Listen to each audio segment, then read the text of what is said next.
नमस्कार, मैं आर के पाल आप सभी दर्शकों का स्वागत करता हूं आपके अपने न्यूज़ चैनल शहर का दर्पण में।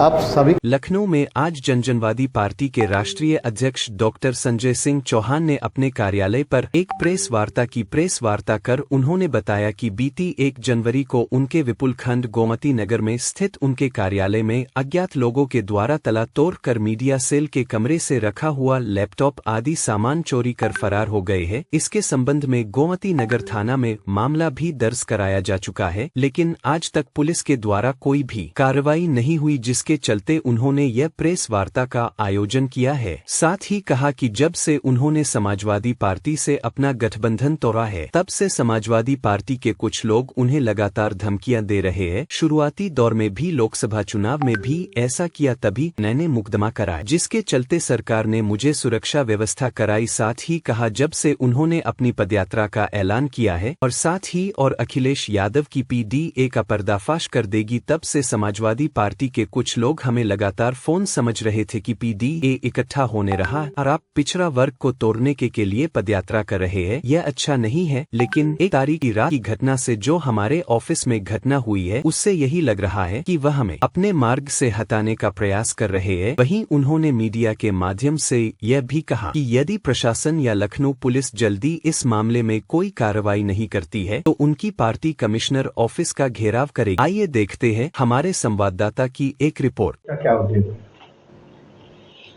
जब से हमने समाजवादी पार्टी से गठबंधन तोड़ा है, तब से समाजवादी पार्टी के कुछ लोग हैं जो मुझे धमकियां देते रहते हैं। शुरुआती दौर में लोकसभा के चुनाव में भी लोगों ने ऐसा किया, तब भी मैंने एफआईआर कराया और सरकार ने मुझे सुरक्षा व्यवस्था मुहैया कराई।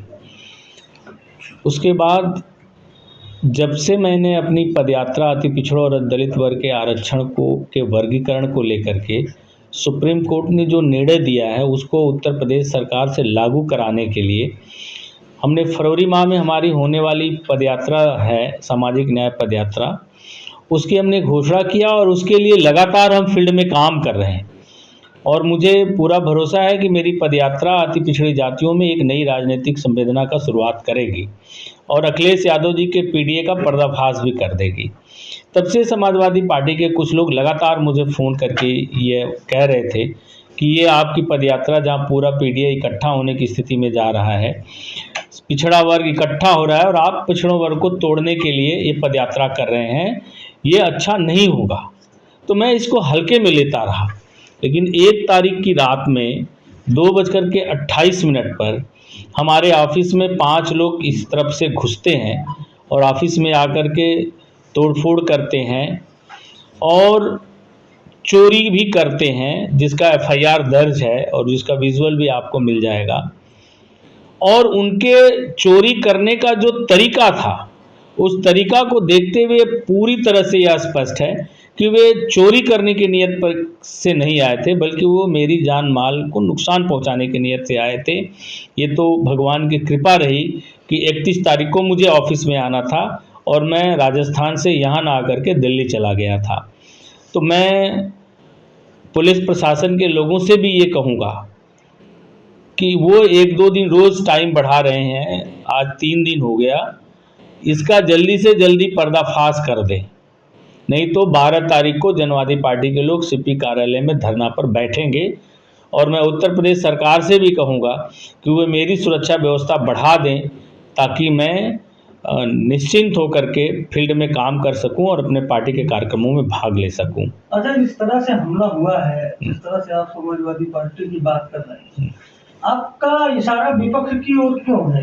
क्यों लगता है कि विपक्ष ही हमला करवा सकता है? क्योंकि पिछले दिनों में भी यही लोग किए थे, धमकाया इन्हीं लोगों ने था और अभी भी उस तरह का फोन यही लोग कर रहे हैं और पीडीए की चर्चा भी कर रहे हैं कि आप पीडीओ को तोड़ रहे हो, आपकी पदयात्रा पीडीओ की एकता को खत्म करने मतलब पीडीए की एकता को कमजोर करेगी, इससे भारतीय जनता पार्टी मजबूत होगी, अगड़ा मजबूत होगा, ये सारी चीजें वे लोग कह रहे हैं। तो साफ है कि ये जो कृत्य किया है, जो कृत्य हुआ है, ये यही लोग किए होंगे। और कौन किया है ये तो मैं भी जानना चाहता हूं। अगर नहीं भी ये लोग किए हैं तो कौन किया है, इसका प्रशासन जल्दी से जल्दी खुलासा करे और जो दोषी है उसको सजा दे।